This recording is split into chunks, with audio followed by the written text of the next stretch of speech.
A date with us on the show as we usher you to the dawn of a new day with renewed energy. Home morning. It is your wake-up show from 6 a.m. to 9 a.m. from Mondays to Fridays. On Home Morning, we shall feed your indulgence with regular slots like reflection, news, health, discovery, talking points, press review, pigeon news, our guest of the day, sports, culture, and public opinion. Make it a date with us on the show as we usher you to the dawn of a new day with renewed energy.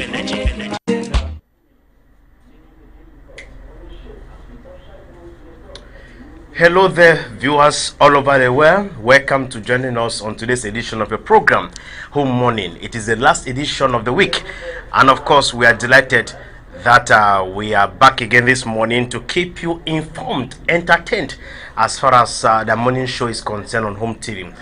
Those of you joining us live on our Facebook page, our YouTube channel, Home TV Cameroon, we are delighted that you are there. Please share the link to your friends, to your colleagues, and why not your enemies if at all you have one. For no one is bound not to have enemies while on earth. We all do have enemies, both visible enemies and physical enemies. Now, this morning we shall be talking a whole lot of issues. We shall be taking you out with a regular slot, like a press review. We shall be taking you to a discovery slot. We shall also be talking about our reflection this morning, whereby we shall be reflecting about anger. Oh yes, it's Friday, and some are going to the mortuary to take off their loved ones, to bury them, pay their last respects. Others are getting married, and of course we shall be talking about anger. How should we control anger? We shall also be taking you to a pigeon news this morning. And of course, our talking point this morning is going to be the importance of neighborhood associations in strengthening social ties. What is your perception about neighborhood associations? Is it of any importance?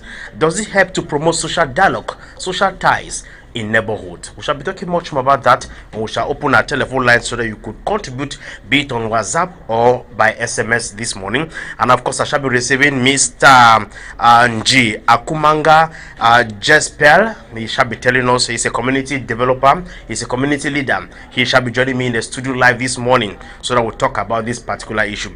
But then let's begin. Let's set the ball rolling this morning with our reflection. And of course, I did announce that this morning we want to begin reflecting about anger. Now, anger is a feeling that makes your mouth work faster than your mind. From the image of your screen, anger is a feeling that makes your mouth work faster than your mind. When you get angry, your mouth starts running like radio one battery, right? So it's important for you to watch out what you say when you're angry. Sometimes when you get angry, it's better to just leave that environment, go to somewhere calm, and then think about something else. Be it your wife who gets you angry, just abandon that. Leave her for some time, maybe for about 2 hours. Go out of the house, go and think, calm down yourself, because by the time you start provoking it, you get angry and the temperature shall continue rising, and then you shall tend to start punching her, which of course is not the best thing in life. Punching your wife is not the best thing. We know that some women do punch their husbands. Yes, women will not want to say it publicly. There are some men that their wives do beat them very well. It's too bad though. I have nothing to tell you, just to say courage. Just have to endure. That's life. That's the beauty of marriage. There are some you never hear them query, or you never hear couples do query. Boyfriends or girlfriends do query. You never hear it because they know how to handle their problems maturely. So another issue to think about this morning: anger is not an expression of strength. Anger is not an expression of strength. It is an indication of one's inability to control his thought, words, his emotions. Of course, it is easy to get angry. When the weakness of anger takes over, the strength of reason leaves. Cultivate within yourself the mighty power of self-discipline. It's important for you and I to cultivate the habit of being self-disciplined. Anger is not an expression of strength. When you get angry, it doesn't portray that you have power. Sometimes you get angry and you grumble. It will not change anything. So it's important for you and I to be self disciplined. When things do not work out the way we want it, just flip a new page, turn the page, and then forge ahead. It's important as we live in this complex society that we are today. Another key of food of thought this morning: anger that set us on a course to destruction is a deep-seated grudge we accept into the core of our life. Anger that set us on a course to destruction is a deep-seated grudge we accept into the core of our life. But forgiveness and love bring healing. Learn to forgive. Yesterday we reflected about forgiveness. It ties down, or it boils down to anger. When you forgive, when someone gets you angry, you forgive, you forge ahead. Don't say it's no big deal. Let's forge ahead and see what God has for us this morning. So this morning we have reflected. This Friday, this weekend, we're leaving you with the thought that we should try as much as we can not to carry anger like a face cap. It's important for us to know how to be self-disciplined in life.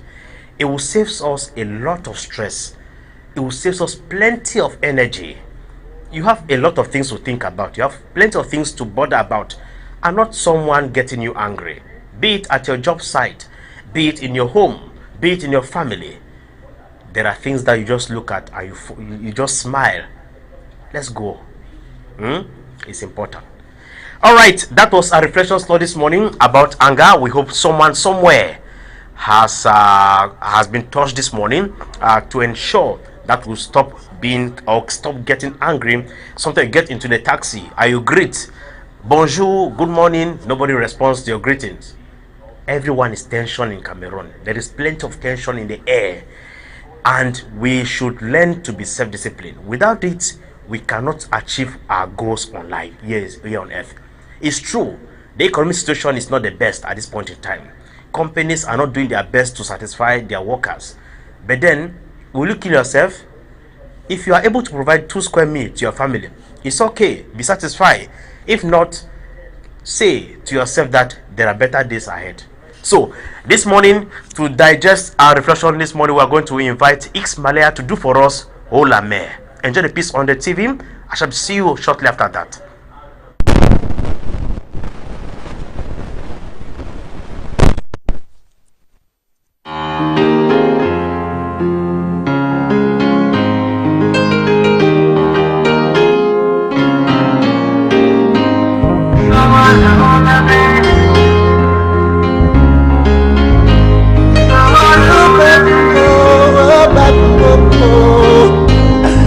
Oh mon Dieu, mon roi, mon sauveur, papa, ne m'abandonne pas. Une fois de plus me voici devant toi.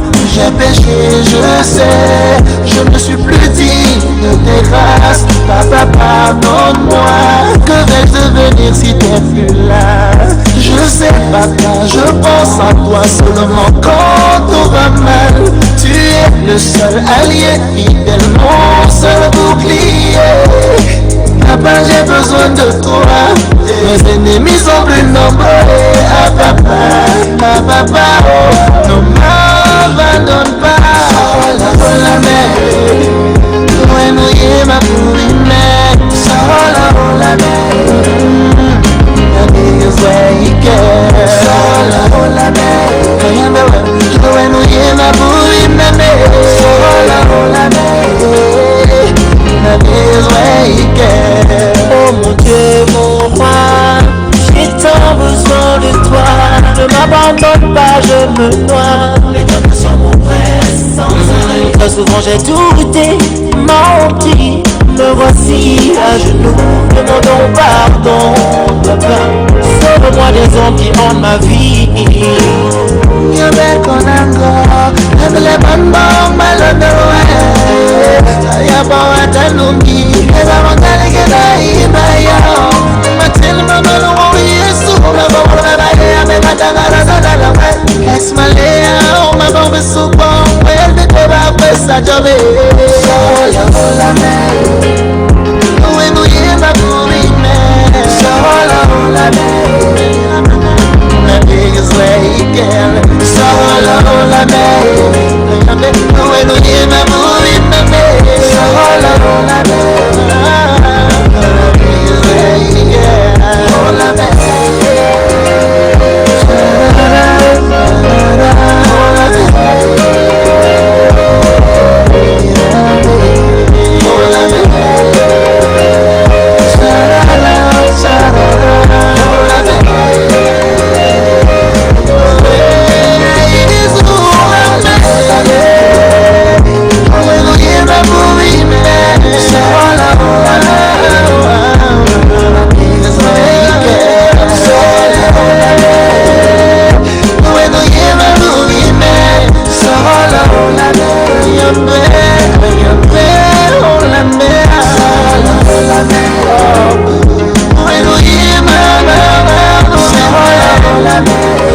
Very important music from X Malaya, Holame, very beautiful piece there from X Malaya, begging God Almighty to come to their intervention because of the numerous challenges that they do face. It's important for us to continue putting our trust in our divine creator, no matter what, no matter the circumstances. Even if things are going on well, should you abandon your creator?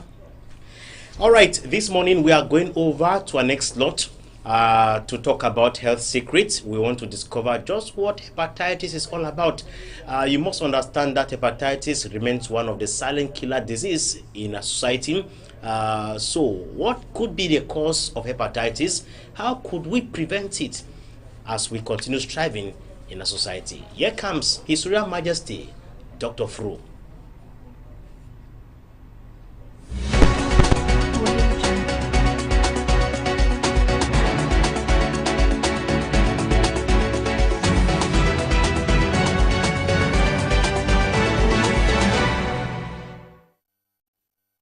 You are welcome once more to the program Health Secret. Today, I will be explaining or expatiating on issues that will create some awareness to help us realize why man is sick each day and looking for doctors, looking for healers, moving from one place to another with deplorable health situations. Why is it that man is always sick? Man, notwithstanding his knowledge, man has a well-developed brain, he has a mind, he has a spirit, he's controlled by the Spirit of God, but he's always sick in need of doctors, in need of pastors, in need of prophets each day. But the animals in the wild, they don't know how to pray, they just eat anyhow, they don't even wash their food, they eat with dirty hands, they don't brush their mouth, their teeth, they sleep under very bad or harsh conditions, beaten by mosquitoes, insects, they wound themselves, they eat dirty food, infected food with bacteria, fungi, parasites, viruses, toxins, but they don't have doctors. They are always healthy, they are always fresh, they are always strong. But man, on the contrary, notwithstanding his well-developed brain, man is educated. Until we answer the question why, then the health of man will continue to decay with time. What do I mean by decaying with time? Those who have studied geography, if they say something decays with time, you hear of half-life. I mean, with time, the health of man will be deteriorating. The lifespan of man will be reducing with time until become a time that if man manages to reach 10 years or clock 10 years, it means he has tried. Man is sick because man is breaking the rules kept in place by his creator, the Almighty God, that will guide him. In a nutshell, most of our health problems are coming because of dietary divergence.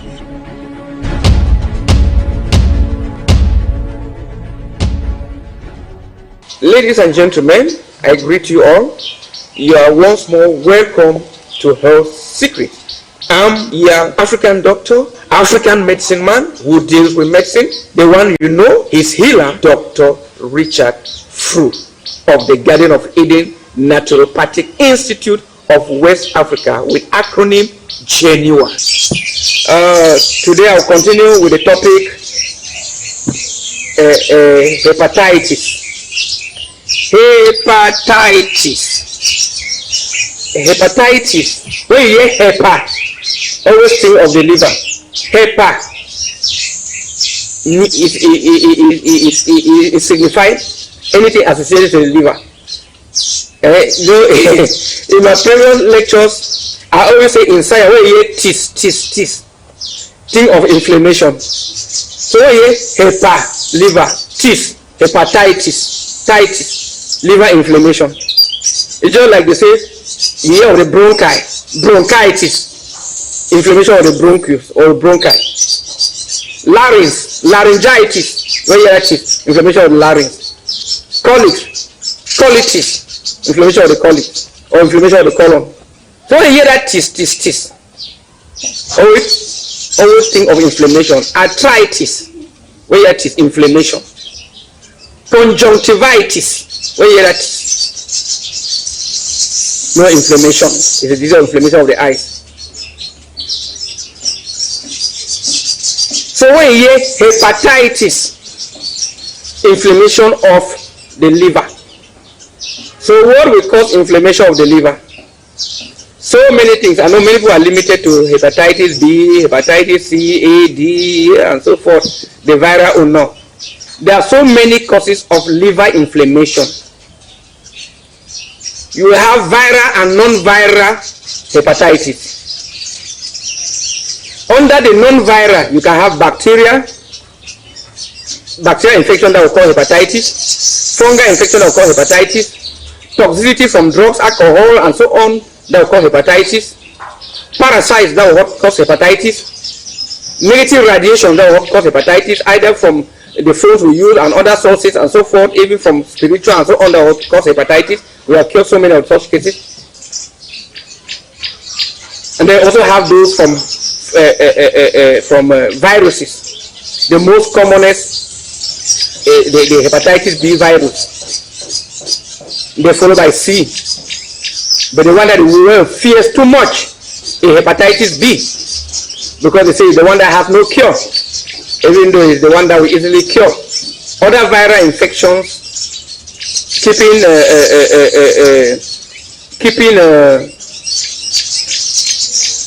measles, chickenpox, that will take just a few days to cure. But all other viral infections like herpes simplex virus and HIV take a longer time, from 12 months upward. But with hepatitis B, C, and so on, most of my patients get well within 3 to 6 months. I have so many cases, 3 months, become negative. Before I used to deal with viral load. But in our country, we would have, most of the people are not insured. Even those who are insured, the insurance policy is so poor that before they even help them to pay for the laboratory test or whatsoever, it stresses the patients so much. So I also discovered that why should I be carrying out viral load? When patients want to travel, they want to work in any company, they don't do the viral load. They want to see whether it's positive or negative. They do the antiviral test and antibody test. They carry the antibody test. So what should I be doing? If all the viral load is good to monitor, we are healing somebody to see how the viral load is dropping, to know that the treatment is progressing or not. But we don't even need that. We don't need people to become negative. So before I used to send patients, they will go to this government big hospital that they want doing the test. They take I even send it to France. They don't even do those tests in Cameroon. So it takes about 200,000 just for the test. Just imagine you want to do the test 3 times, 600 to 1 million. Wasting money for nothing. That is money that we have spent to treat their disease. So for some years now, for more than 10 years now, I no longer do viral load test for hepatitis. My own is that you come, they do antibody test, it's negative or positive. If it's positive, we treat you and go back to become negative. After that, you go and ask you to go to other laboratory to go and confirm, not depending only on us. To show that we know what we are doing. So within 3-4 more, many get healed, some 6 more get healed. Even though we have some very stubborn cases that take beyond even 6 months. That's all. It's very normal. There are people who take 2 cups of medicine for malaria, get healed, some 1 month, some 2 weeks, some just 1 day they get healed, some even the malaria will kill them, no medicine works. So in every disease we have such cases. That medicine hardly works. That will be another topic. There's a topic that will come why medicine don't work in some people. So those are people we struggle to get rid of this thing from them. It takes longer period. But more than 90% they get well within 3 to 6 months of hepatitis B. The one that with orthodox medicine, they say has no cure. I cannot count how many people who have been deported from abroad, is removed from their work, that is to go to Africa, go and kill themselves. But they know that they don't come back, they'll die. Because the white man believe, the Europeans, especially the Asians, they fear it more. You know, when you have it, you don't have 6 months again to live. But I'm surprised that Africa, even live with it. You can even live all on good food, you don't even take medicine. And you get healed. But you need an expert to help you do that follow-up. And it's an expensive meal, but you can live on a meal, you get healed. A lifestyle. Remember, I define medicine. Anything called food should have medicine in it, and anything have medicine should have food in it. And any food that lacks the quality of medicine is poison. And any medicine that lacks the quality of food is poison. It's not food, it's not medicine, it's a drug. People should not be confused between drugs and medicine. So hepatitis B is the most commonest among the viral hepatitis. And we have the cure that we are healing people, they get well. Hepatitis C is like a slow poison. It's there too. At times very stubborn, but I believe I used to hear that medically they easily handle that one for about 3 months. But I have my friends who are Orthodox doctors. They say those things are just saying that most of the patients that have given the treatment they hardly even get well. Most of them even send those patients to us. Natural medicine. That's okay. I earlier told people in my program that we like going where the white man has failed, where the other medicine has failed, to show that power is in nature, the secrets are in nature. You cannot go and you cannot compare counterfeit with original. You cannot go and counterfeit 1,000 compared with the original. You cannot go and counterfeit natural medicine because we are using the leaf to cure a patient. You go and counterfeit that leaf, come out with a synthetic of that leaf. You think it will work like that leaf? And my dear brother, this is another topic that will come on it. So hepatitis B, very rampant, so common. People have not had it, they take vaccines, but we don't advise anybody that had it to take vaccine or to get healed. I want everybody to get screened on hepatitis B. Once you get it, you come, we'll give you the treatment. We are already launching a program. It's starting this June. Inside this June, we are going to step down the cost of hepatitis treatment again, right down, so that people will be able to follow the treatment. At times they complain, people who don't have money complain that it's expensive, but they don't know the cost. They want to follow Orthodox medicine, spend millions, but they don't even work. When they come to other way, every helping, they still complain. There is that mindset, but they spend millions elsewhere. You go abroad, people have millions that die of the disease, but they don't have the medicine to cure. They die and leave the money. But when you come, when the people come where they cure them, the money is there, but they complain. They go and spend elsewhere. But they come to us, they complain. Mentality. That's why I tell people complain, we don't even care, we don't even pick their height. They will complain, so they go for white man, go pack the money for this. Man, one move, small appendix, you spend hundreds of thousands, small appendix. You even have a whole blade, you pay even 5,000, I open and move on. You pay, but you don't complain. But when you come now, I'm curing you of disease that you have been moving with them for years, you have spent millions. It's little money you complain. You don't even ask yourself, how much have you spent, but no cure, but somebody give you a cure. If you have spent millions, don't care, somebody even give me billions to cure you. You little money have you are complaining because of your mentality, mindset that made you to believe that nature you are going there to get things for free. But they don't even know that our medicines now are more expensive than even Orthodox medicine. You see a small bag of medicine, there's some medicine, 150 kg, I will pay like 2 million to buy just 150 kg for the medicine. So people don't know, they just think it's leaves that just pass behind your house, you harvest them. No. So when you have the hepatitis, the viral hepatitis or non-viral you bring, all the other viral, I already said the other one can be caused by alcohol, parasite, bacteria, toxins, negative energy, witches, and so on. They can cause another hepatitis, which is non-viral hepatitis. While you have the viral one caused by viruses, hepatitis B, hepatitis C, A, D, E, and so on. Whatever type you have, no matter the state, whether it's still in the primary state, the secondary, the tertiary is already cancerous, your liver already developed tumor cancer. Whatever the case, where your tummy is already bloated, your whole body yellow, your legs tiny like that of a bird, they have already told you are going to die, they are pulling water out of your stomach every week. I advise you to bring those cases to Geneva.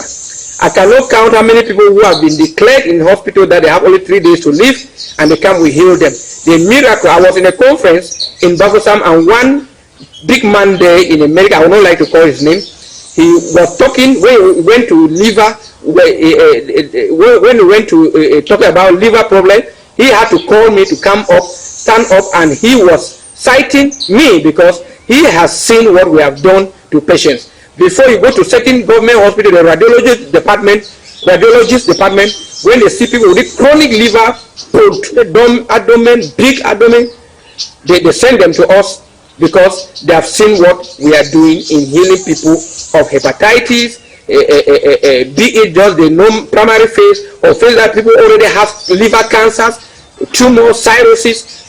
They come to us, we heal them. So I'm challenging all of you out there, dying there with those diseases, don't know where to go. Bring them to Geneva. Bring them to Geneva and get their solution. Stop moving up and down and looking for miracle touches and so on, because many people are dying and perishing every day because they have been deceived.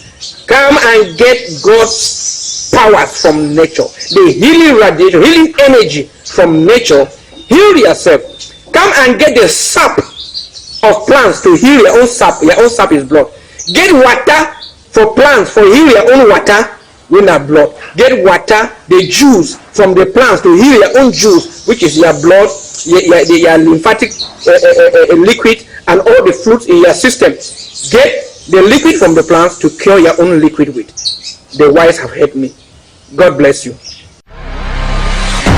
Garden of Eden Naturopathic Institute of West Africa, Geneva, our headquarters, Boya, Wonyamavio, Mile 18, Munya Road. Contact 674-286-493. Kumba, beside CPDM Hall, Kumba Town. Contact 674-288-671. Douala, besides Tropicana Ancien Route Beseke Bonaberi. Contact 674-289-523 or 695-936-243. Yaoundé, Biamasilak, from former Texaco, Emirates, former Shells Mayor. Contact 674-289-112 or 657-018-758.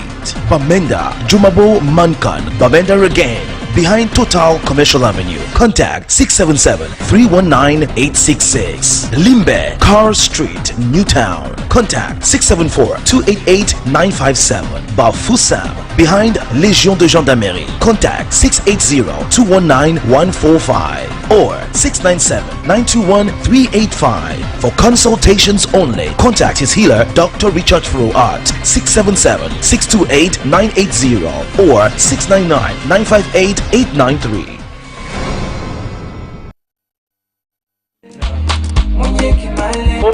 Home morning.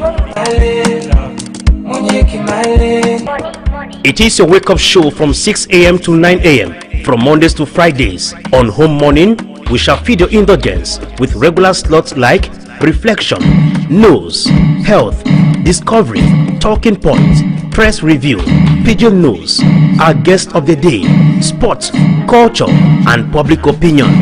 Make it a date with us on the show as we usher you to the dawn of a new day with renewed energy.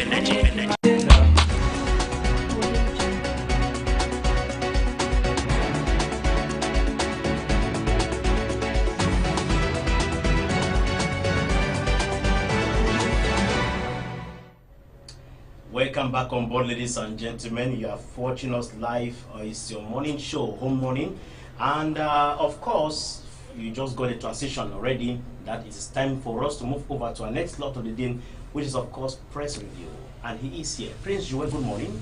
Good morning to you, Henry Wana. Good morning to the million televiewers of Home TV, most particularly to you, Lambe Kiven, who has indicated they're watching Home TV live from Yaoundé, and to all those who are watching in Nisaji, the land of milk and honey. It's another privilege, last edition for the week, Wana, for us to take our viewers around the world of the papers.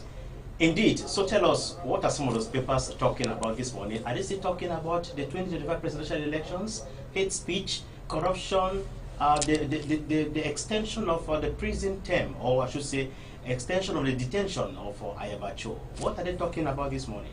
You got it rightly. The papers, some of the papers are talking about the 2025 presidential elections, while other papers have focused on the extension of the prison terms of one of the AADF leader, that is in the person of Ayabacho. Remember that he was caught in Norway. His prison terms have been extended for the fourth executive time, while other papers are looking at the 20, or rather the news court that will be defending the colors, the green, red, yellow. Mabrice made publish the list of the players that will be facing teams, the two teams ahead of the qualification of Morocco come 2025.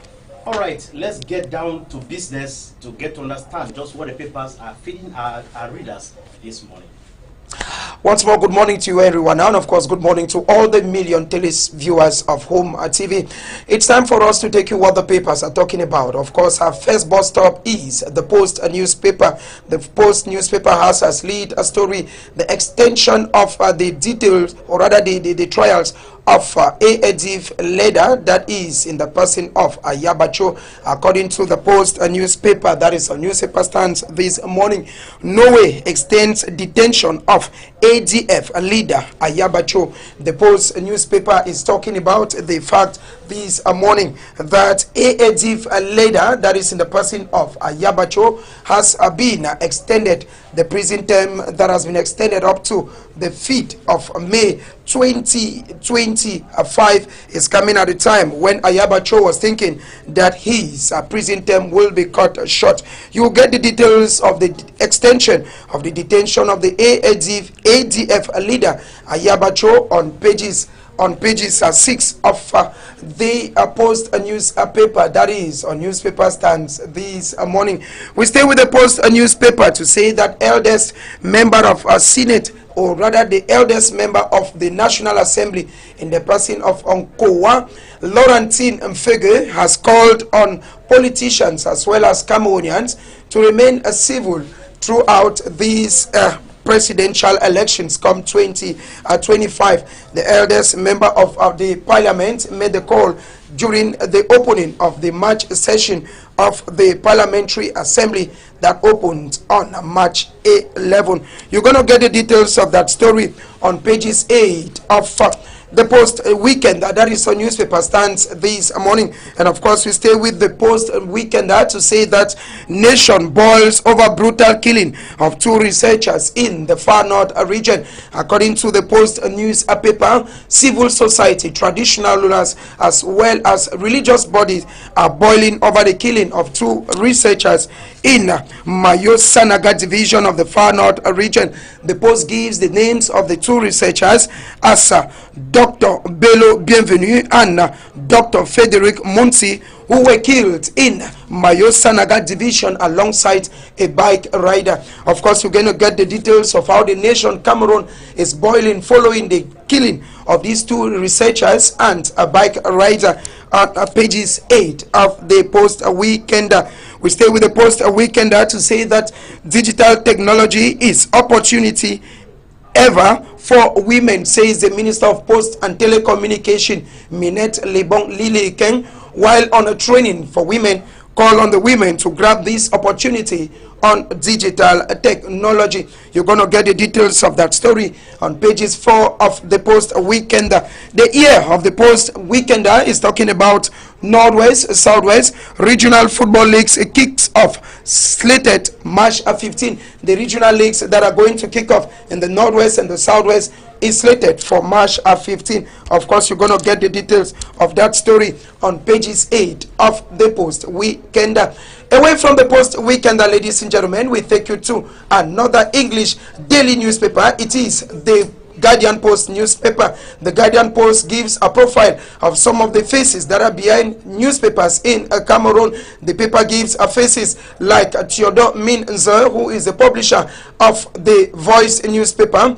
Faces like Nde Lanjong, who is the publisher of Herald Tribune. Faces like Stephen Ojong, who is the publisher of the Media newspaper. Faces like Cham Victor Bama, publisher of Municipal Update. Jean-François Chanon, publisher of Le Messager. Nga Christian Ga, the Guardian Post newspaper. Georges Alain Boyobo, publisher of Mutation.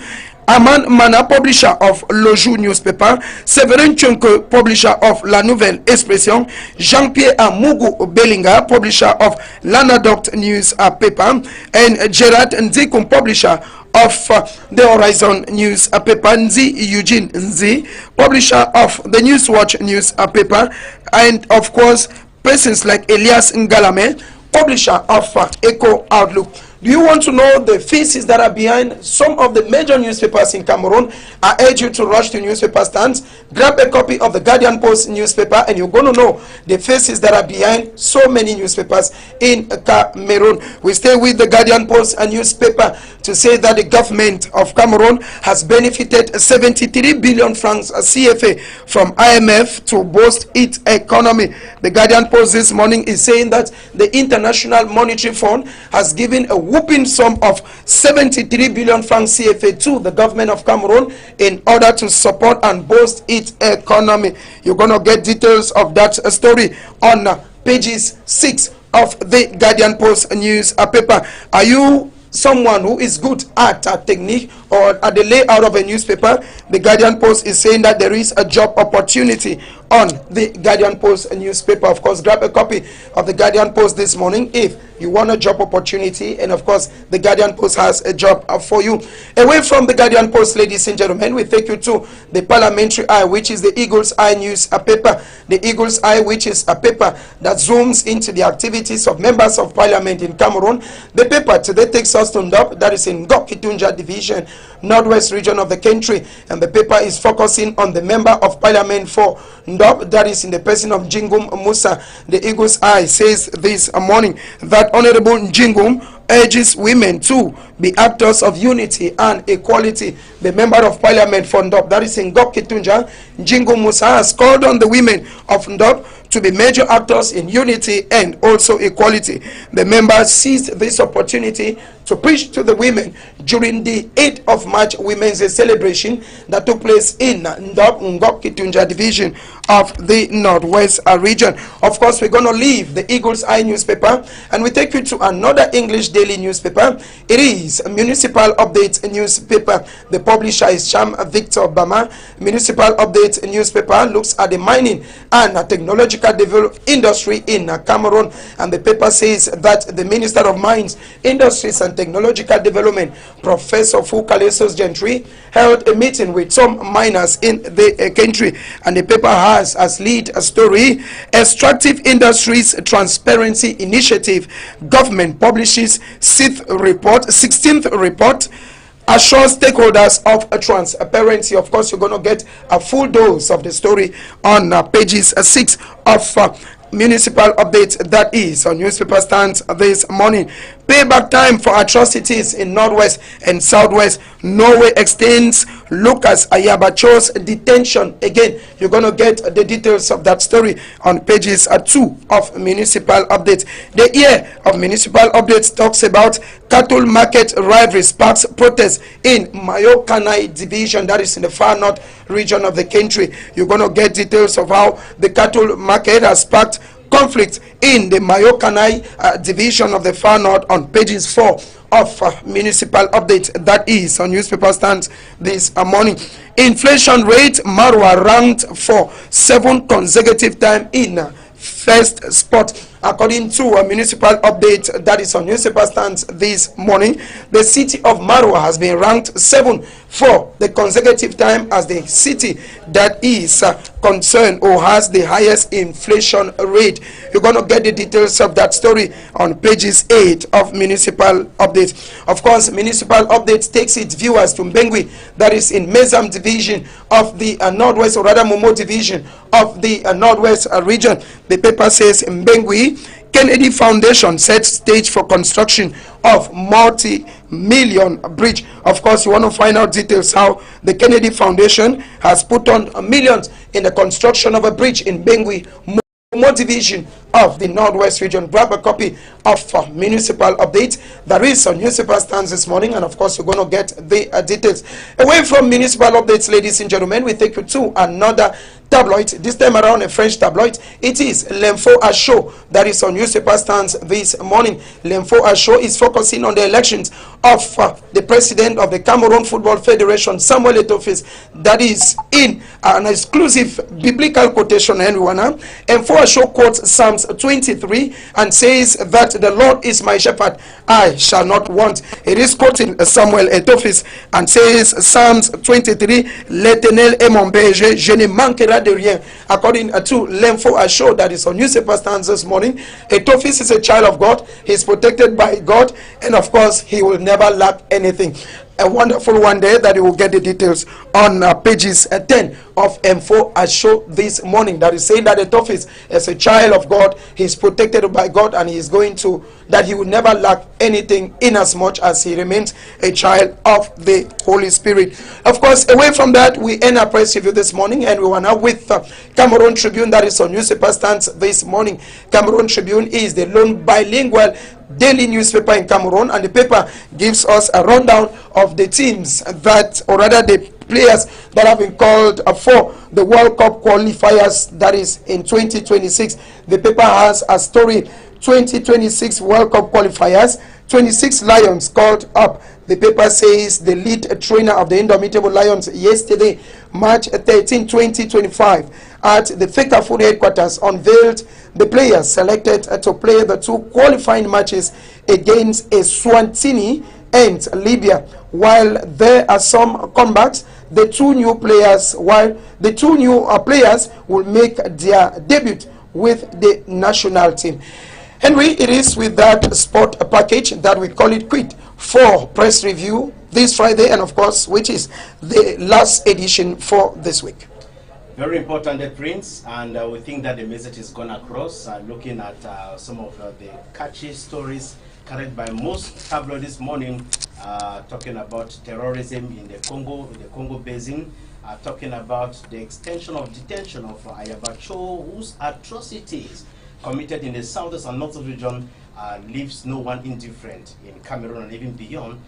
Looking at the captured story of Samuel Etofis, Psalms 23, Lieutenant Emon Berger. And we think that he equally took to his Facebook handle to say, "Thank you, Daddy, Mercy Daddy," after he was voted into the executive body of the Confederation of African Football. Now, we hope that after his election, he will definitely come back home and correct our domestic football, because domestic football is not the best. Of course. Now, ever since Samuel Etofis came in as president of Fecafoot, football in Cameroon domestically has not been the best. And there are players who are crying of match bonuses. There are elite clubs that are saying that they've not received their salaries or their bonuses. The Guinea Super League for past 2 months have not received their salaries. Referees yesterday petitioned a letter to the president of the Referees Commission of Fecafoot saying that they too are planning to go on strike. The first phase has just ended. The second phase is about to start in some few weeks from now. And club presidents are threatening that they are not going to continue playing because their subventions have not been given to them. There is no credibility in Fecafoot.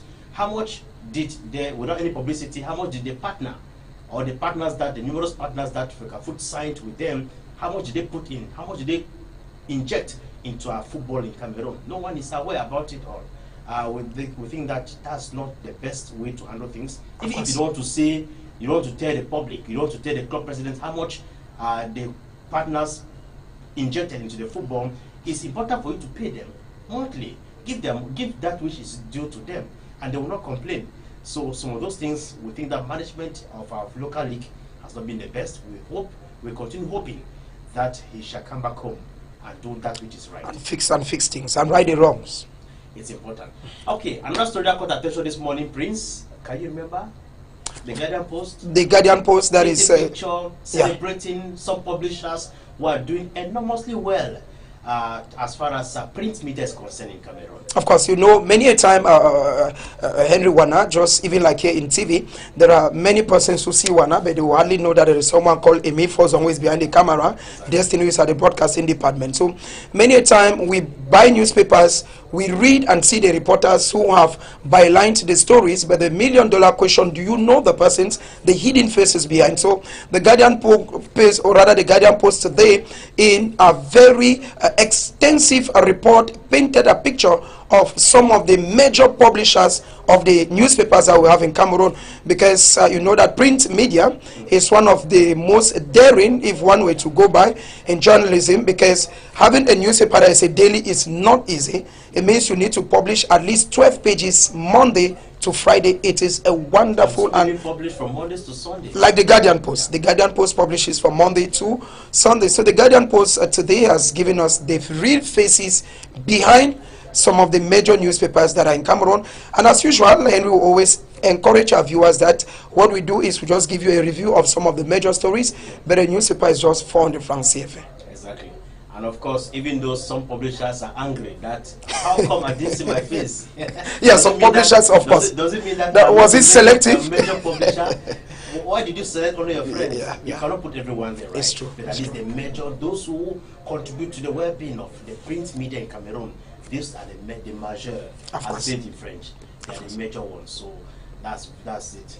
All right, Prince. It's Friday and it's weekend. You have the opportunity to say happy weekend to some loved ones, perhaps why not your enemies as well? Thank you immensely, Henry. I want to seize this opportunity to say happy weekend to all of you who take time, money and resources to watch Home TV every Mondays right up to Sundays, and to all of you who comment on our Facebook page, which is Home TV, and to those of you who comment on YouTube, which is Home TV Cameroon. We say we love you very, very much, Henry. I'm inviting all our viewers to join us tomorrow on our weekly debate known as Home News Roundup, where we shall be sizing up. First, we're looking at the National Assembly and the Senate, and we're asking the question, what importance does the National Assembly and our senators save in terms of law making? And talking about the 2025 presidential elections, we shall also be looking at what candidates opposition are doing to get voters. Okay, because at the end of the day, they will tell you CPDM beat the election, but now is a time to play the game. Not even now, it's even late. It's even late, yeah. The time ever since we had the last presidential election. You cannot come now to feed your chick on the market day and expect the chick to do the best. We cannot go. It's already late. You had all the time to use the social media, use traditional media to canvass for vote, go to the grassroots. Politics is not on the social media. And also, politics is not on radio. Politics is not on TV. Go to the field. It's very true. Feel your electors. Go and meet them there. Convince them. All what you people are doing now, okay. It's better late than never. So we'll be having a very rich panel tomorrow, and Wana. We'll be having Madame Carol Backup, who is an independent candidate for the 2025 presidential elections. She's traveling all the way from Yaoundé. We also have Madame Njokem Queen. She's a very powerful lady, human rights activist, and a member of the Popular Actions Party, PAP, of his soul rest in peace, Ayapola Bine. She'll also be traveling from Yaoundé. We're going to have people like Sylvester Mutaga Tifu, who is the special advisor to Professor Maurice Kamto. We shall be having Tay Henry, who is the second national president of the Youth for the Social Democratic from the SDF political party. And we shall also be expecting to have lots and lots of other people like Mbe Christian, who will be traveling from Limbe. So on our panel for tomorrow, we went extensively to get... Are going to be visitors. Will be visitors. So we're inviting all our viewers to join us on a debate tomorrow at exactly 1:30 p.m. Cameroon time. All right. Thank you very much, Prince Joem. This morning, ce matin, je suis inondé d'amour. And that is why I'm going to invite Erico. You know, whenever I look at Erico, if you think that there is no God, my brother, of course, go back to the village. You need cleansing. If you look at Erico clearly and you feel like there is no God in heaven, just go back to the village. This guy survived the bullet of death. In fact, he was dead. He went closest and came back. So this morning we are inviting Erico to do for us Inondé d'Amour. Enjoy the piece, and then I shall see you back after that.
J'aurais pourtant juré que c'est lui que j'attendais. J'ai fait des mauvais choix peut-être. que l'on ne sait pas ce qui est bon pour lui. Oh Dieu, montre-lui son chemin dans cette vie, oh Dieu. Je suis inondée d'amour qui m'arrive de partout. Il y en a plein les murs de ma maison. Des idolo menena, ici bikishi, jai nyamabaye.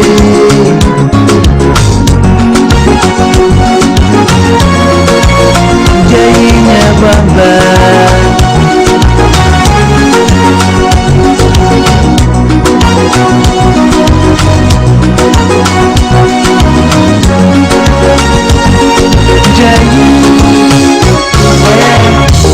Pinho que se manda para donde yo se mundo lo como e como en el mundo huevo y no le importa bandema e plana te se no moña mi entendelo donde malo que va e vaya na mapuandolo ni que si malo va de ni que si malo va ni que si malo va nabi na bokite deni que si malo va ni que si malo va asinge to muike na malongo no dis-lui que je l'aime vraiment je suis fidèle décroché la lune sur le palais pour elle na maboa nendoro ndolambale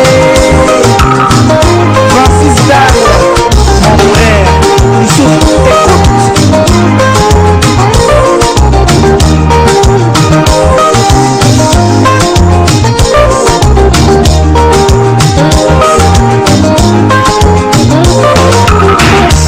dites-lui que je l'aime, vraiment je suis fidèle. J'irai décrocher la lune sur le palais pour elle. Aïe, oh yeah, aïe, oh yeah. Dites-lui que je l'aime, vraiment je suis fidèle. Je suis fidèle. Décrocher la lune sur le palais pour elle. Aïe, oh yeah. Maman Boanendolo e kumanyengenda mundumbu weko ingana mpondo bandema e blala tese na monya miende ndolo mwande ya malokema e banja na maboandolo nabi mabokite deni kesi madonga mene asinge to muike na malongo no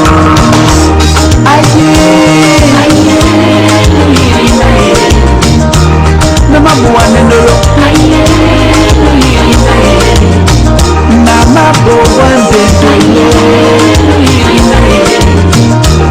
na mabuane ndolo dites-lui je suis fidèle pour elle na mabuane ndolo na mabuane ndolo ndolambale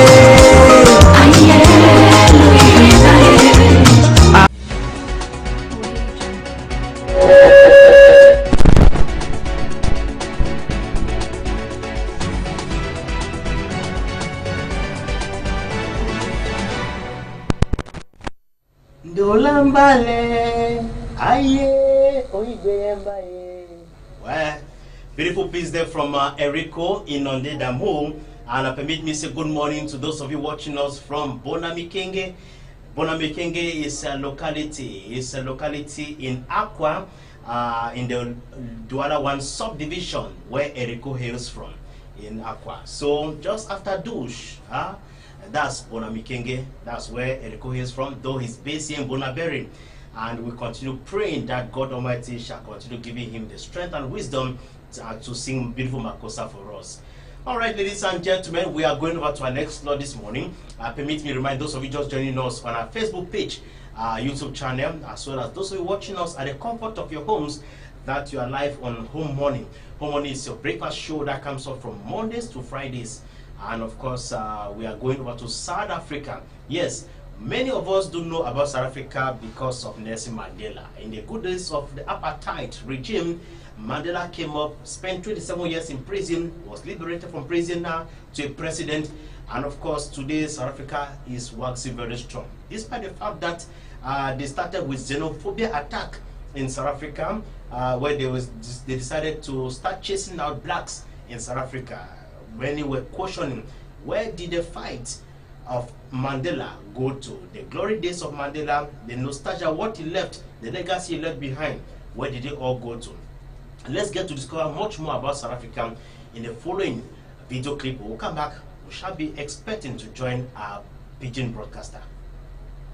One historical legacy that nearly all of Africa shares is that of colonization. Big European empires coming in, throwing down arbitrary borders, and exploiting the indigenous Africans in their quest for continental domination. And yeah, when the map looked like this in the 1900s, it's pretty hard to not picture those imperialist scenes in your mind. But as with most things in Africa, big sweeping characterizations obscure much more complex realities. There are myriad corners of the map where the relationship between native and newcomer was far more complex, and few places where that dynamic had bigger long-term implications than South Africa. Home to an astonishingly bustling web of narratives in the past few centuries, the southern end of the continent is a prime example of how Africans have taken and retaken the reins of their story. Now, before I spend any more time pontificating in this intro, I have a lot of ground to cover, so let's do some history. Recognizably human settlement in southern Africa is about 500,000 years old, with anatomically modern Homo sapiens evolving around 200,000 years ago during the Middle Stone Age. Eventually, and we're talking about human evolution here, so that is a long eventually, there was some new technology in town. As the 1st or 2nd century BC saw the arrival of agriculture into southern Africa, and the early centuries AD brought ironworking. In the southwest, semi-nomadic pastoralists domesticated livestock and cultivated small plants, while the east saw larger and more permanent settlement after the arrival of the Bantu peoples from Central Africa. These groups brought with them the handy knowledge of how to make and use iron, which made farming significantly easier and helped their urban settlements sustain hundreds of people. By the medieval period, it was several thousands, as the Mapungubwe kingdom in the Limpopo Valley became a huge commercial hub in the 11 and 1200s with strong links to trading centers on the Indian Ocean coast. Mapungubwe and the Limpopo Valley later came under the umbrella of Great Zimbabwe, but that is a tale for another time. So by the middle of the 2nd millennium, southern Africa was rocking a variety of different ethnic and linguistic groups. But that diversity was of slim concern to the Europeans who would make their way into Africa over the next few centuries. In 1487, Portuguese sailors crossed southern Africa to pass into the Indian Ocean, and for the next century and a half they simply treated the south coast as a rest stop. Not so after 1652, when the Dutch officially founded Cape Colony and set about a much bigger operation. From their port in Table Bay, they traded European and Asian goods with the local Khoikhoi people to get provisions for passing sailors. The port was built primarily for use by the Dutch East India Company, but was also open to foreign ships for a price. Keen to min-max this business model, colonists ventured beyond Table Bay in order to do some of the farming themselves.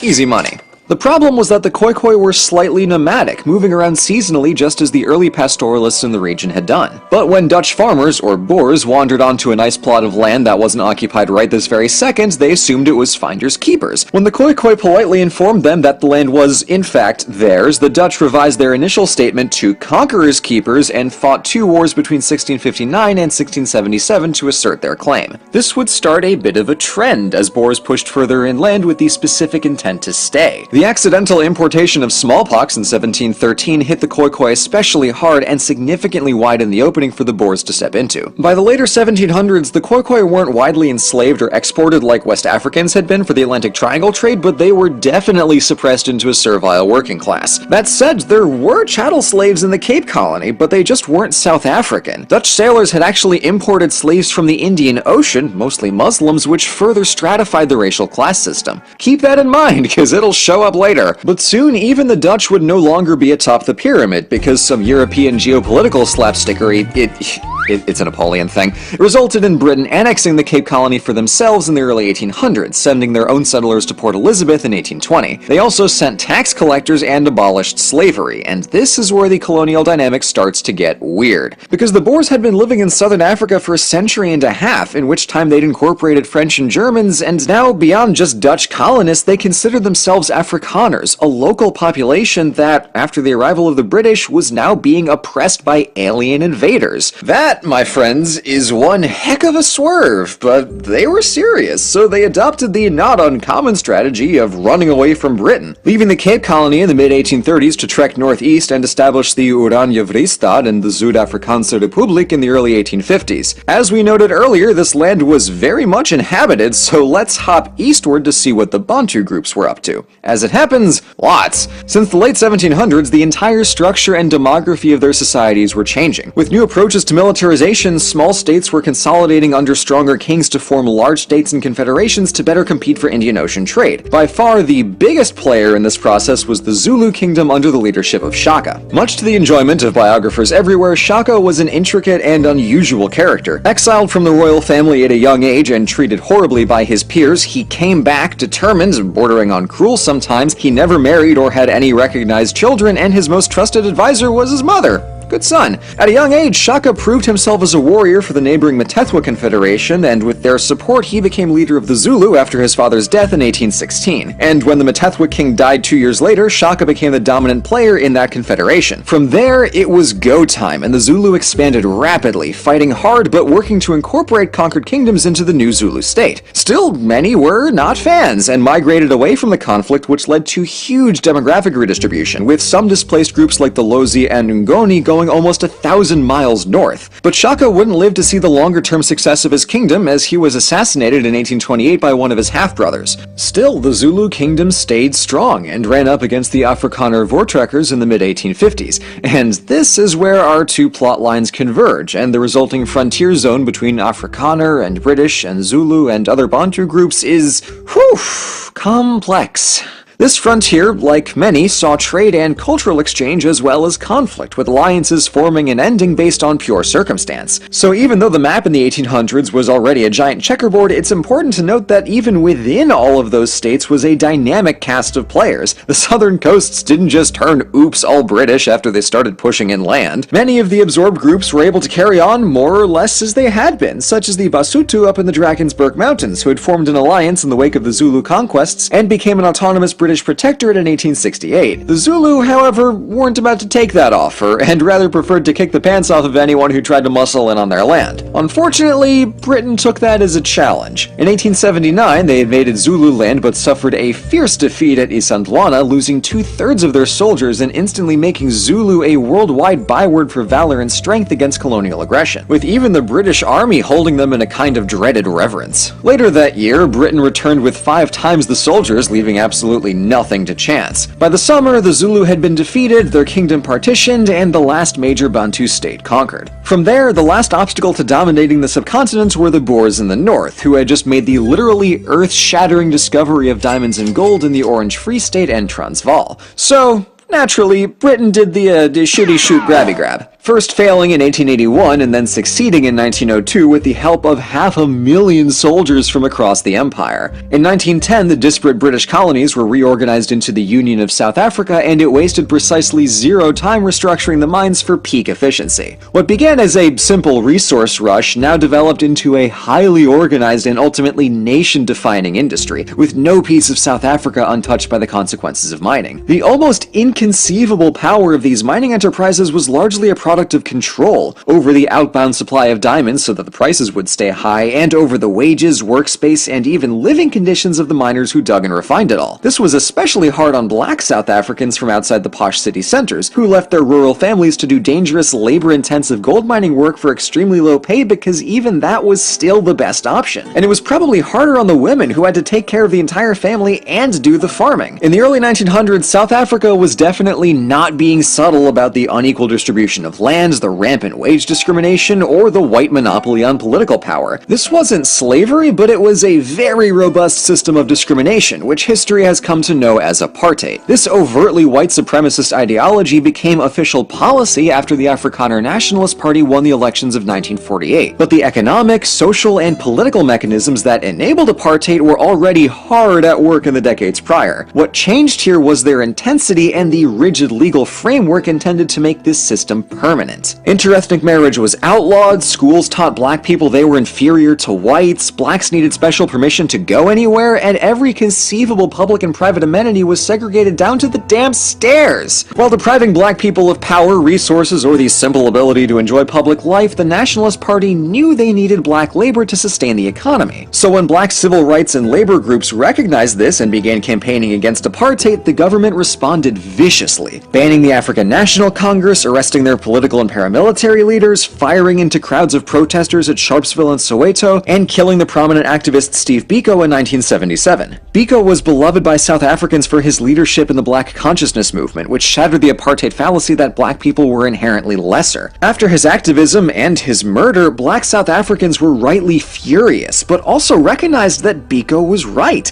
that it didn't need to be like this, and some of the Afrikaners noticed it too. During the 1980s, the government and economy were under pressure from persistent civilian unrest and paramilitary action, the growing strength of black labor unions, widespread sympathy abroad, and targeted international economic sanctions. Enter Nelson Mandela. Well, not really enter, he had been in prison since 1962, but while still jailed, he was cultivating potential reformers from within the National Party, looking to convince pliable Afrikaners to let this broken system go and build something new. In 1990, F.W. de Klerk became president, and he and Mandela negotiated on a series of reforms, such as legalizing all political parties, freeing political prisoners, and holding South Africa's first multiracial election, which in 1994, a newly liberated Mandela won by a landslide. He finished de Klerk's process of dismantling apartheid and set South Africa on a course to becoming a proudly multiracial democracy. Almost 3 decades later, there's still plenty of work to be done, but with institutional racism no longer official policy, it's now possible to do that work. Like most places on the African subcontinent, South Africa has been through an absolute ringer of a history in the past few centuries. Between migration, commerce, disease, colonization, convergence, exploitation, oppression, resistance, and liberation. And all of the ethnic and cultural groups that call South Africa home were playing an integral part. And it's already my great regret that I wasn't able to discuss them all in this video. But this grand diversity is a real treasure that rewards every little bit of inquiry with a new perspective on this story. And it's the reason that South Africa is so deserving of its epithet,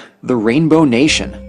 Thank you so much for watching. As I hope I've shown, this history is fascinating in its own right, but as Home morning. It is your wake-up show from 6 a.m. to 9 a.m. from Mondays to Fridays. On Home Morning, we shall feed your indulgence with regular slots like Reflection, News, Health, Discovery, Talking Points, Press Review, Pigeon News, our guest of the day, Sports, Culture, and Public Opinion. Make it a date with us on the show as we usher you to the dawn of a new day with renewed energy. Home morning. It is your wake-up show from 6 a.m. to 9 a.m. from Mondays to Fridays. On Home Morning, we shall feed your indulgence with regular slots like Reflection, News, Health, Discovery, Talking Points, Press Review, Pigeon News, our guest of the day, Sports, Culture, and Public Opinion. Make it a date with us on the show as we usher you to the dawn of a new day with renewed energy. Home morning. It is your wake-up show from 6 a.m. to 9 a.m. from Mondays to Fridays. On Home Morning, we shall feed your indulgence with regular slots like Reflection, News, Health, Discovery, Talking Points, Press Review, Pigeon News, our guest of the day, Sports, Culture, and Public Opinion. Make it a date with us on the show as we usher you to the dawn of a new day with renewed energy. Home morning. It is your wake-up show from 6 a.m. to 9 a.m. from Mondays to Fridays on Home Morning.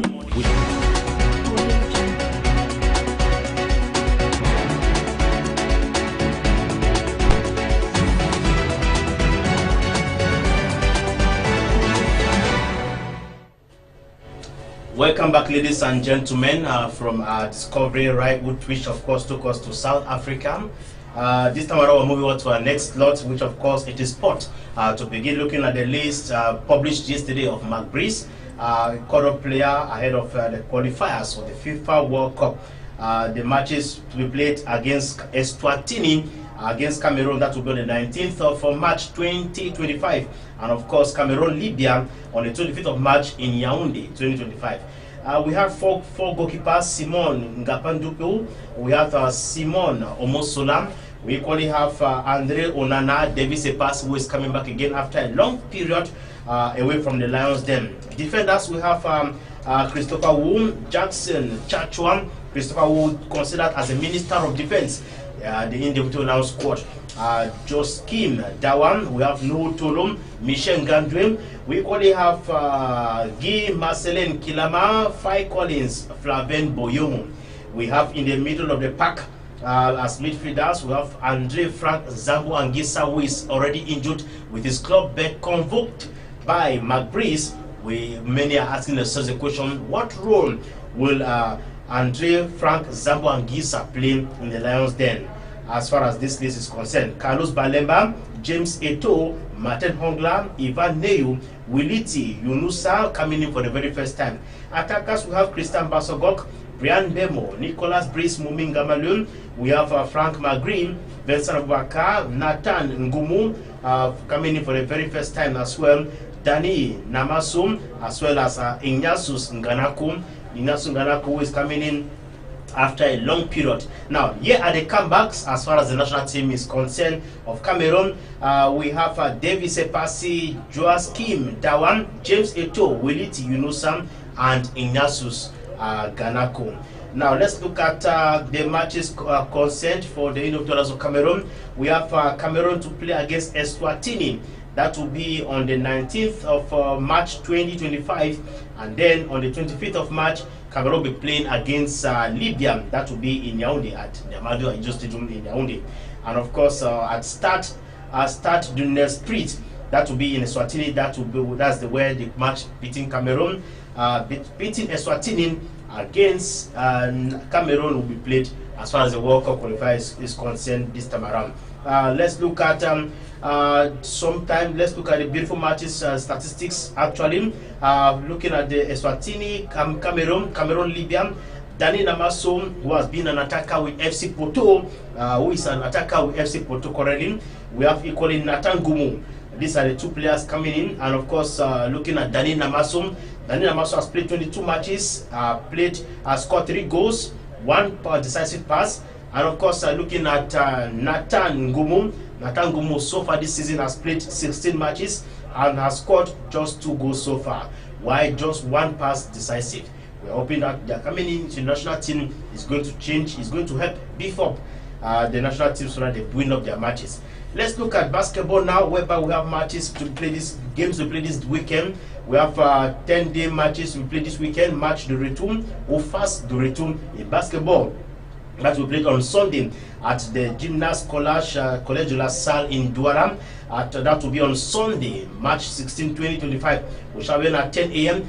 We shall be having United Ladies to play against AS Kip Yaoundé. At midday, we shall be having Dan Battiston to play against Oryx Yaoundé. At 2 p.m. prompt, we shall be having Mongo Zone to play against FAP Yaoundé. At 4 p.m., we shall be having Université de Douala against Overdose Basketball Club. And of course, as far as match day 9 is concerned, that will be on Saturday. That's tomorrow, Saturday, the 15th of March 2025. We shall be having a game pitting at 10 a.m. still at the Gymnast College de la Salle in Douala.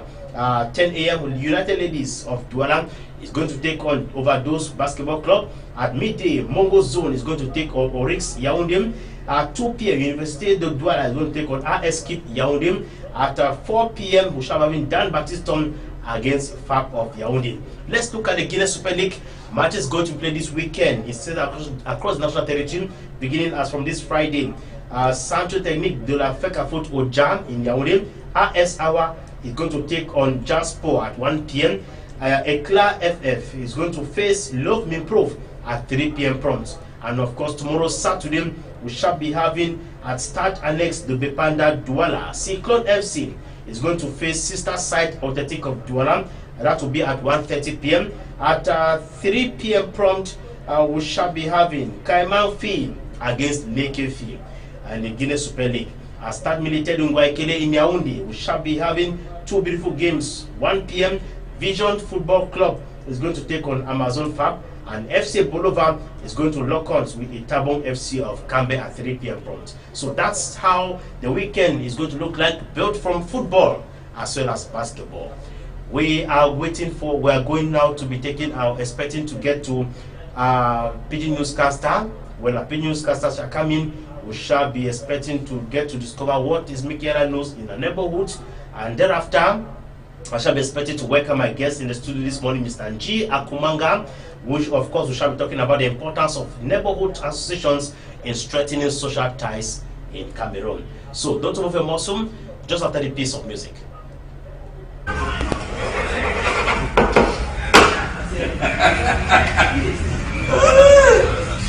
Yes. No, thank you very much.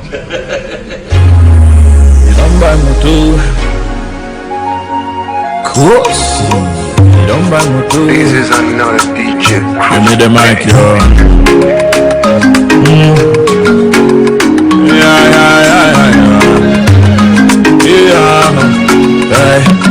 Mon ami, dans la vie, les choses sont très compliquées. Je vais vous raconter une histoire de Paolo.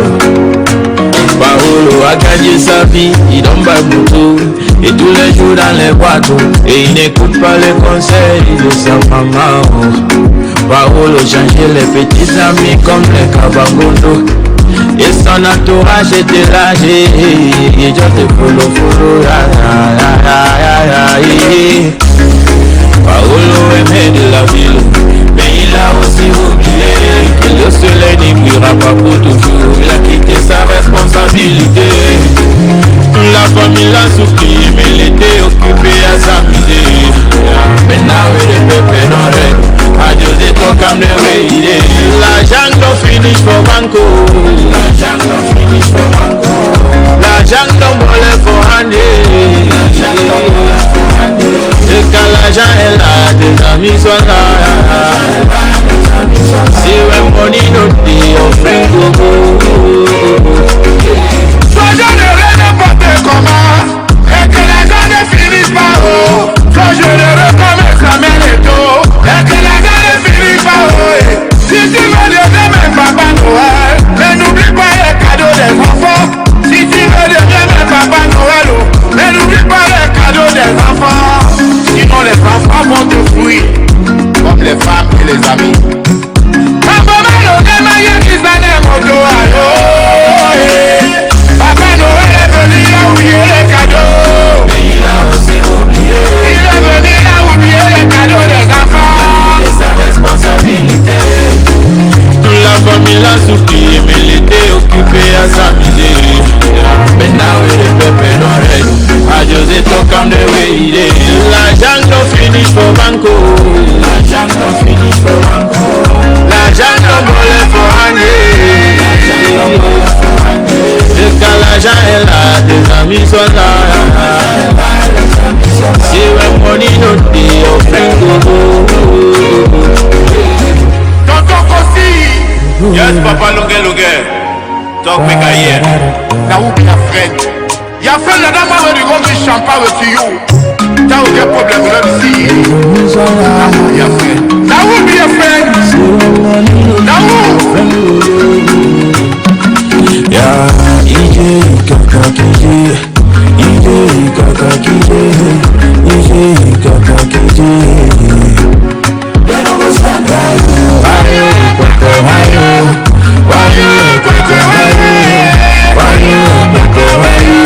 If you don't feel me, I sing, I'm a La jungle finish for Banco.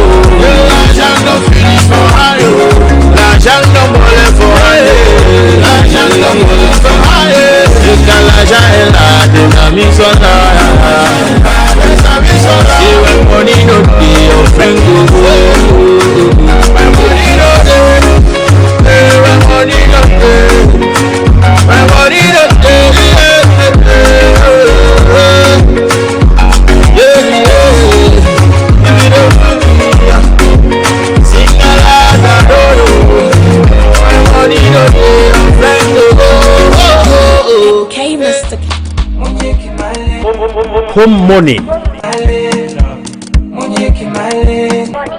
It is your wake-up show from 6 a.m. to 9 a.m. from Mondays to Fridays. On Home morning, we shall feed your indulgence with regular slots like reflection, news, health, discovery, talking points, press review, pigeon news, our guest of the day, sports, culture, and public opinion.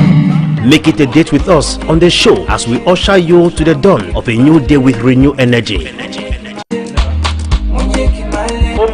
Home morning. It is your wake-up show from 6 a.m. to 9 a.m. from Mondays to Fridays. On Home morning, we shall feed your indulgence with regular slots like reflection, news, health, discovery, talking points, press review, pigeon news, our guest of the day, sports, culture, and public opinion. Make it a date with us on the show as we usher you to the dawn of a new day with renewed energy. Home morning. It is your wake-up show from 6 a.m. to 9 a.m. from Mondays to Fridays. On Home morning, we shall feed your indulgence with regular slots like reflection, news, health, discovery, talking points, press review, pigeon news, our guest of the day, sports, culture, and public opinion. Make it a date with us on the show as we usher you to the dawn of a new day with renewed energy. Home morning. It is your... Welcome back, ladies and gentlemen, and of course, for that beautiful piece from Kosi, that was just to help us digest our sports page this morning. And it's time for us to welcome our pigeon newscaster, Elvis, who is here on board. Good morning, Elvis. Good morning, countryman, and I want to a special salute for all my way down, Shidong, for Big Chair. For make sure so they so made see the one way in make Tori for this site for our own Tori house. What did they happen for Tori for country today? Yes, before one enter for insight, what did they make Tori for country? I want talk for people where I don't know what I'm a minister for public work or works or na who, but that road for Rai, I don't know what I say that gutter for day, the one doing a small swimming pool now how. I don't tell you only for Cameroon where they pass road. They can't carry the national road number 1 though, no be national road number 3. Yes, where they don't come put they carry stone them, they pack and for middle road. As rain they fall, na so the place it is worse now worse every day. For pass they know, no problem. And you know say rain don't fall today for Bonaberi side country. People for that side for abattoir, you call mama and talk, I know they can't work here. I know they can't work because for comot na problem. That road where they start for fix and things. The road still there. For comot for pass to the road, no problem. Well, we hope say government people that hear this story and not only palava for mayor for Douala for Roger Basantine, not palava we concern even the regional delegate too, where they look road. That means the regional delegate for public works for Littoral. Now say the massa people never know the man. Never sabi whether we get regional delegation for public works. Now the matter where they. But we think say now the 3 people that when they concern when it be issue for road for inside Douala. If you go for east entrance and the west entrance, now small way government struggle for do. Now just always the way they sign some big money we go for enter government hand for ensure say road way come from Bekoko, you go straight for Limbe, go for internal side. So that means they open the road again because the road was small. If you listen to a small snake, they make that kind of road. Sometimes they just say, what kind of engineer would prepare for this country? No. The school would get and say, you go to engineering work. Countryman, see what they happen for this country now, see waiting. It be like say they can't first fix roads before they go back now, go draw the plan how we will come back and fix them. We don't even fix them. So you say and say they go, they do before they come back. And at time we want to come back now, they say and say, thing where they do them, you know correct. Yes.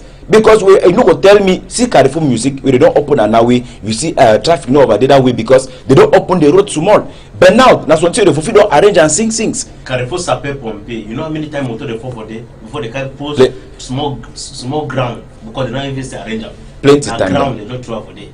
Okay, right now with our pigeon news stairway we'll finish to go to the corner side. Tell what the main news for small cathedral to this morning. Yes, country people them, I want to a special salute for all man we don't stop for outside day for listening or for see.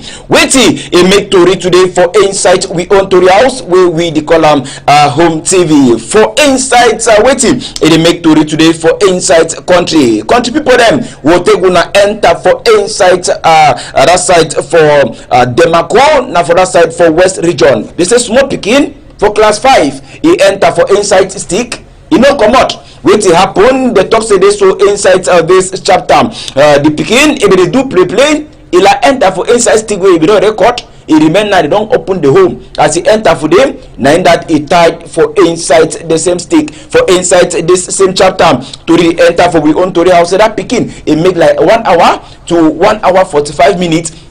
Where they struggle for see how we they could broke the stick so that they could move this picking for that side for Insight West Region team. So for Insight chapter for waiting they make Tori today for Insight we own Tori House. We could come out for that side for Insight West for West Region. We go turn for that side for Insight Chang and Sancho Road. Guna sabi say it is so after we ground if we cut for that side for Sancho, he cover that road. Plenty people they don't complain and they don't talk say this one how ground cover road and then government you know to do anything concerning that same tourism. So inside this same chapter, our member wanna say this so the people them they woke up the vet the other day they carry their own stick them. Carry their own iron them with other things them go from small road with you for that side a bit ton go scatter that same work for talk say this to that one you don't be finding that way they supposed to do them say the road is still be under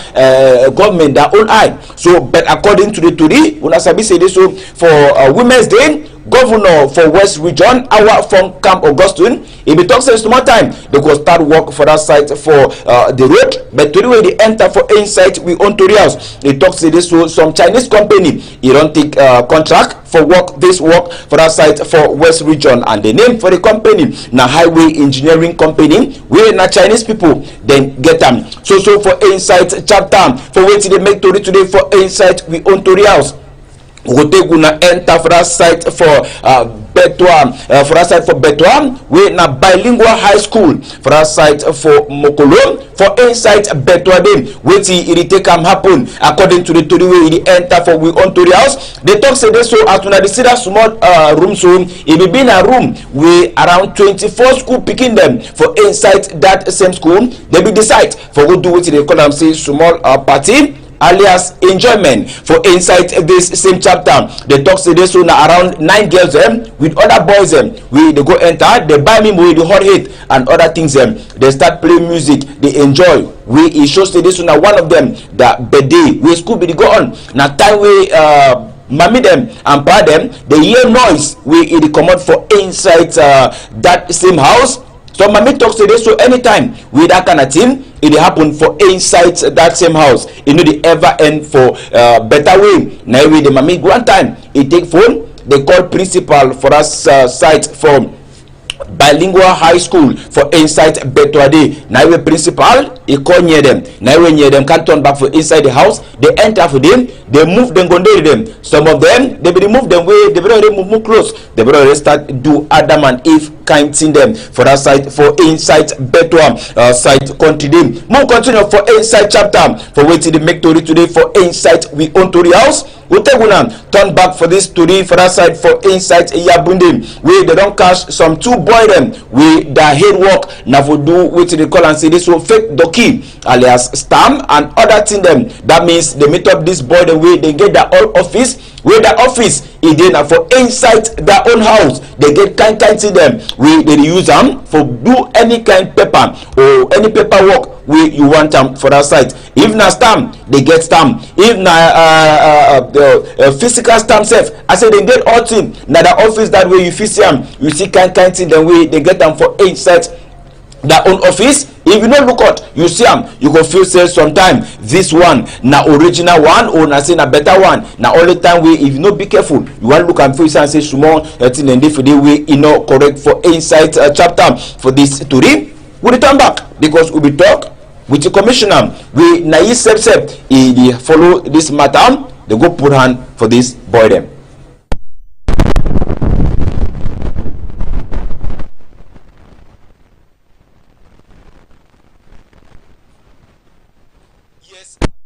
Turn for make sure say this will make we talk with the commissioner. We na he carry this work for put hand for this boy them for our site for inside Yabunde. We go turn back with this story for some time. Another one way concerning people we they will compare close. We go enter now for inside this other one. We na some man they catch some boy. We the boy said na boy we the transfer kaku and they talk say this to me all man. They look out. And he talks to you, so the boy tips today, he go tip near man. I even told her who said no, una here. Il a eu le droit de pied. Les gens même raté mon nom. Voilà. Les gens raté. Les chrétiens pied. Les gens raté non. Les gens raté. For this story, we're going to turn back with this story in the proper for some time. Countryman. Yes. Story boy. You want to give me something? You want to something? No be na weekend this. Na weekend I want charge your battery. Ma go down so go check so look up so look down. No. Look up so look down. Now na period for holy month. Hey. Make we respect how holy the month is for me. You know say the thing don't come on my head now. I dey pray now one time. You see how come as a All right, Elvis, thank you very much for being there for us this morning. Your next appointment is slated for 3 p.m. for the full dose of the Pigeon News on Home TV. Thanks for being there, and do you have any persons you want to wish happy weekend? Yes, I want take time for talk special salute for the Fonum car for Molo the second. I want talk special salute for you and all country people them where they come out for our side for Nkar village for Bui division. All right. Thanks for being there for us. We look forward to receiving you again in full energy as from Monday. Monday is going to be the 17th, right? Yes, Monday the 17th, inshallah. I'll be fixing on time. One outside and I go talk big happy weekend for Sumotin. Maybe now I could not kneel down to them on go come the evening. Countryman, I leave you. All right, thanks for being there. Let's digest the Pigeon News with this beautiful piece coming in from Asaba. It is entitled Charger. We shall come back with my guest in a moment.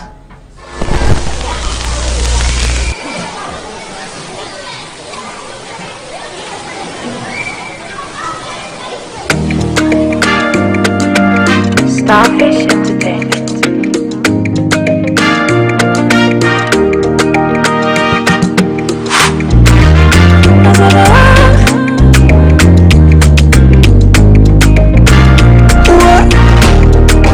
Supernatural is what it is. Batman falling oh, falling oh, falling oh. Girl, I just wanna say my mind. Would you let me pimp your ride? I love you, girl. If you love me too, would you let me know? Yes, you come first. You be the top of my list. And if they ask me to choose, baby, I'm ready to choose you. Now you be my charger. You touch me to Fuba, take me to Highland. Oh, Sherry, I'm ready to choose you. Yes, I'm ready. Nobody. I'm ready to choose you. Love you the way I do. Let me tell you one more time. Let me tell you one more time. Nobody. You love you the way I do. Let me tell you one more time. This kind of bond I never see before.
Welcome back on board, ladies and gentlemen. You're still live on your morning breakfast show, Home Morning on Home TV.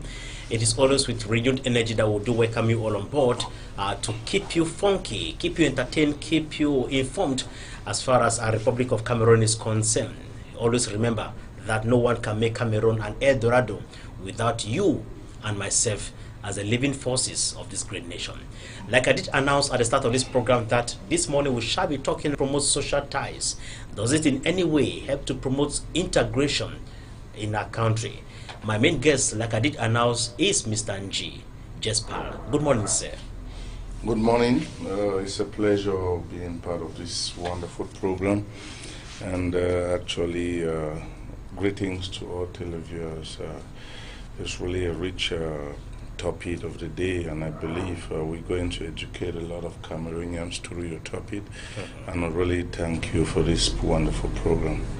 All right, you are not just a vice president of the National Barmen Association, you are a community leader from your cultural group to your community. That's why we want to discuss, edify our viewers this morning. Your own humble opinion, do you think it is necessary in having or belonging to a neighborhood association in Cameroon? Yeah, I think the take-home message here, I think this is one of the programs I really love more.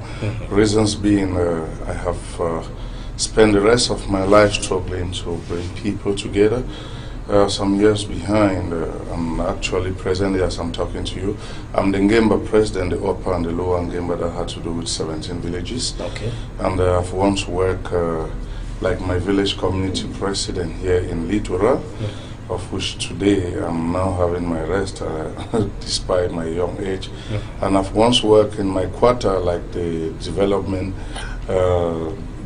president. Okay. So in all this gathering, and of which today the position I hold had to do with the Barmen of Cameroon. Yesterday I was a regional president, today I've been uplifted at the national level. So I'm just trying to make it clear that throughout my possession, I believe what I always make people to understand is which legacy will you leave after you must have gone. And talking of this topic of the day, whereby we are talking of neighborhood associations. Does it in any way promote it is very important, because your first immediate brother is your neighbor. And most of the times when we have an issue, let's say you're at home and thieves break in or whatever be the case, the first person to come is not your immediate family, it's your neighbor. So for me, I will actually, due to what I just mentioned here, my different experience in life, when you know neighborhood, you cannot decide who to become your neighbor, because I guess you understand what I mean. If you have your home, let's say you have tenants, you can decide the type of tenants you want, but then where you live, your neighbor, you can't decide who to be your neighbor, because whosoever you meet around you will be part of your family, because as I earlier said, if anything goes wrong, your family members will definitely have to ask what actually happened. What actually happened to your neighbors. I will just give you a brief story of what happened with this guy. It was a neighbor, and one good morning he had his structure, a story building.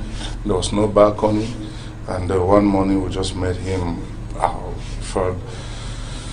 I had to rush him to the hospital. I think that his name should be, I don't know if it has left of memory. Yeah, and he's a guy from Bambly. Okay. And the guy died, to be sincere, why at Bonasama? Driving back home was like, I had to call my driver to pick me back home. Reasons being, I could not keep the memory, because the neighbor was already like a family to me.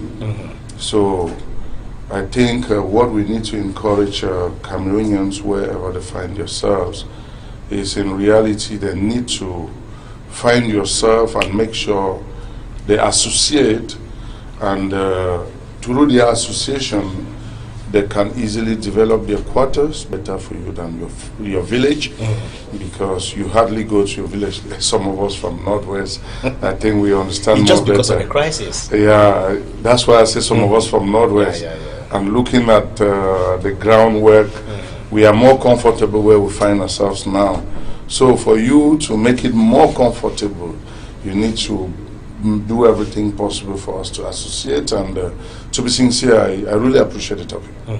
Now, to some, they believe that belonging to a neighborhood association, it promotes it promotes plenty of problem. There is that comparison, that jealousy. My colleague is driving this kind of car, because in the association, neighborhood association, there is what they call Njangi, that is always initiated to help promote social development, financial growth to members. It's not all about meeting together, sharing a bottle of drink, no. But at least it's important that they bring in Njangi. So sometimes there's usually a problem of comparison. This my neighbor has 5 names in this Njangi of 10,000 francs per month. I have just 1 name. This Njangi, I need to be like him. There is usually a comparison that people at the end of the day tend to extend their hand, which of course it is not the best situation. So sometimes people feel like me belonging to a neighborhood association will force me to soil my hands where I never want to. I don't want to get into jealousy. I don't want to get to gossiping. It will help me stay out of. But is it necessary? It's true that some of these things cannot be eradicated in our neighborhood. They always exist. But belonging to a neighborhood association is of paramount importance, no doubt. One thing for sure, there's just no way you can live alone in this whole world, meaning you need a neighbor. Yeah. I remember the quarter where I live, for people who know it, after the massive destruction of Nkumba in 2014, of which I was a victim. I was a victim of that massive destruction, 23 March 2014. I guess you understand the image. So after the massive destruction, I find myself where I live now at Carrefour Music, of which it was actually, a swamping area as well.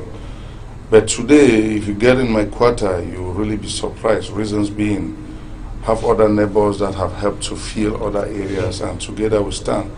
But then there's this problem: we need to educate Cameroonians, and most of these buy and sellers, excuse me, buy and sellers. But then, reasons being, most of these people, they get involved into these Njangi stuffs. There is a say, sow your back, sow your code according to your size. Exactly. And most of these buy and sellers, they are really into trouble as far as it comes to Njangi.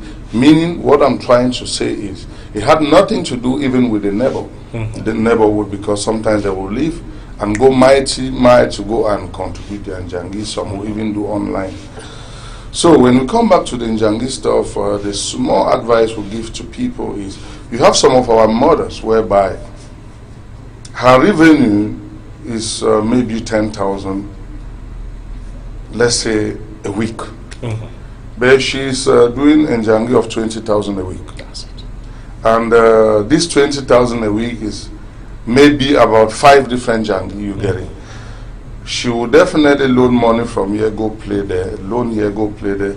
At the end of the day, when you benefit your Njangi, you don't even know you have benefited Njangi. At the end of the day, the advice we're giving is, it is better for someone to get into one reasonable Njangi. Sorry, I used to be in Njangi groups, but today I would actually make you understand that I'm not into one. Yeah. Reasons being, there was what they say, présence. French people, they always have what they say in the quarter, that you give to show that you are present. Yeah. I tried getting, and the day I'm to benefit 1, 2, 3, 4 persons doesn't play. And I asked myself a question. Hadn't be I go and keep my money in the bank, did you think going to collect my money, they will say somebody did not? No. So at the end of the day, you can still equally be in your quarter. You be with the association, but decide not getting into Njangi. Njangi have never been obligation. Okay. I don't know if you get it. Yeah. So for me, I advise people, sow your code according to your size, meaning if you know you can't make it, it's not like I can't contribute. But the type of Njangi I would like to get into it today, sorry saying it in social media, will be Njangi whereby I can benefit and see an amount of at least 5 million. Where you can put a project in place, and that is a legacy. You always think of that Njangi and say, wow, because of this Njangi, I was able to complete this part of project. But now, what will you really realize with the Njangi you earn and you go back home with 50,000, you know, just like you said, you get 50,000 here, 50,000 there, 25,000 at the end of the day. You sum the amount, it cannot even give you a capital. So for me, the advice we'll give to people out there, especially Bayam Selam, I know why I insist on Bayam Selams, you know, they should actually get into one reasonable Njangi, whereby, and when we talk of Njangi, it's just a sort of loan. If you benefit the first person, doesn't mean it is money that was given for you for free. Njangi, the only advantage is like a loan given to you with no interest. Because when you get to a bank, you'll be given money with interest. But now in Njangi, when you benefit the first name, you are even the most dangerous person because you have a long way to go. But most of these people will take that money, go out there, starting, you know, squandering the money, forgetting the source of the money. But Mr. Nji, tell me something. Do you in any way think that belonging to a neighborhood association has been able to, belonging to a neighborhood association can promote social ties? Yeah, actually, I do believe. I do believe. And I believe the first thing in life is self-discipline. Okay. In all what we do, you should discipline yourself. Know what you need at a particular moment and what you don't need. Because you have some people, just like you earlier said, you get in a neighborhood, you want to do what X is doing, knowing very well that you can. One thing for sure, these fingers are not equal. Exactly. So why will I want to become a journalist like you when I wasn't trained to become a journalist? I need to be contented with what I have, with what I'm doing, why you do what you equally do. So for me, the only advice I'll give to people whereby they find yourself, the different quarters, we know very well that some of these neighborhoods, you know, a lot of jealousy, let's not get out of it. But it doesn't limit at the level of neighborhood.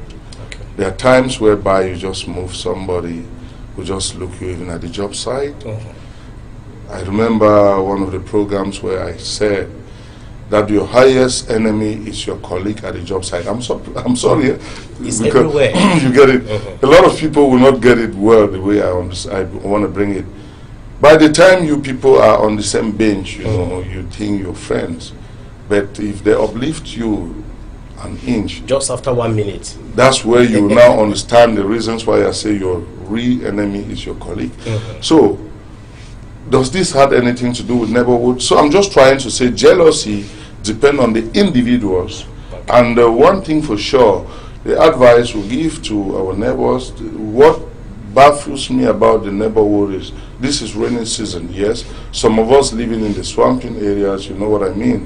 When you construct, you need to think of your roof and where your drainage and all what goes with. You have some neighbors whereby they'll even, you know, send their toilet, the waste, you know what I mean, into gutters, and you have little children. Very common. So I think that is actually what we need to really advise about the neighborhood. But then associating it ourselves will even help to say no to some of these things, because if I come to you as an individual, you will say get away from my door. But then I believe if we have an association, we go and legalize that association, we will now have some legal powers whereby an individual called the president can get up and come to the neighbor and knock your door and say, hey, you're doing this wrong, please try to think of your drainage, your roof, etc., etc. And sometimes they even do argue their, what do you call it, pillar stones. They burn, somebody will come and remove it in the night. But you as an individual, you cannot just go. So you now come to discover the power of, you know, coming in the gathering and now legalizing. But not only getting in the gathering, but make sure you legalize, because when you legalize people, I know the biggest part of it all is assembling people together, that you all can be able to look to a particular direction is very complex. Just as how we have different faces, our faces have different shapes, so too our perceptions regarding different subject matter. Yeah, the truth here, it is not that easy, you know. It's really, really damn hard. But the truth is you should first of all be an example. Meaning, you no more live your life the way you used to live it when you are a leader. You know you have people looking at you, and it's just like a teacher in a classroom, or your father telling you not to smoke cigarette, and at the same time he is having a cigarette, telling you not to smoke. So I'm trying to say, when you are a leader, you need to first of all preach what you do. Don't make the people to understand, I want you guys to come, let's do this, of which at the end of the day, you do the contrary. What am I trying to say? For me, gathering people is already part of me. Let me go back to the bar association where I started with 9 persons in Bonabelli, and today I have 500 membership without exaggerating. Okay. I guess they're getting. I mean, I have 500 registered members. I just had an event some few days behind. We started somewhere, you know. By the time a common man comes to understand his interest in what we get into, he will come without asking somebody. But if you want to call people and you put your interest in front, each and every one will definitely see your interest without you knowing. And remember that when you want to bring people together, you talking. If you have 100 persons in front of you, it is one idea against 100. I don't know if you get it. They will even have to look even where they do not have to. At a certain moment, we were called upon to say, no, we went to Brazil, collected some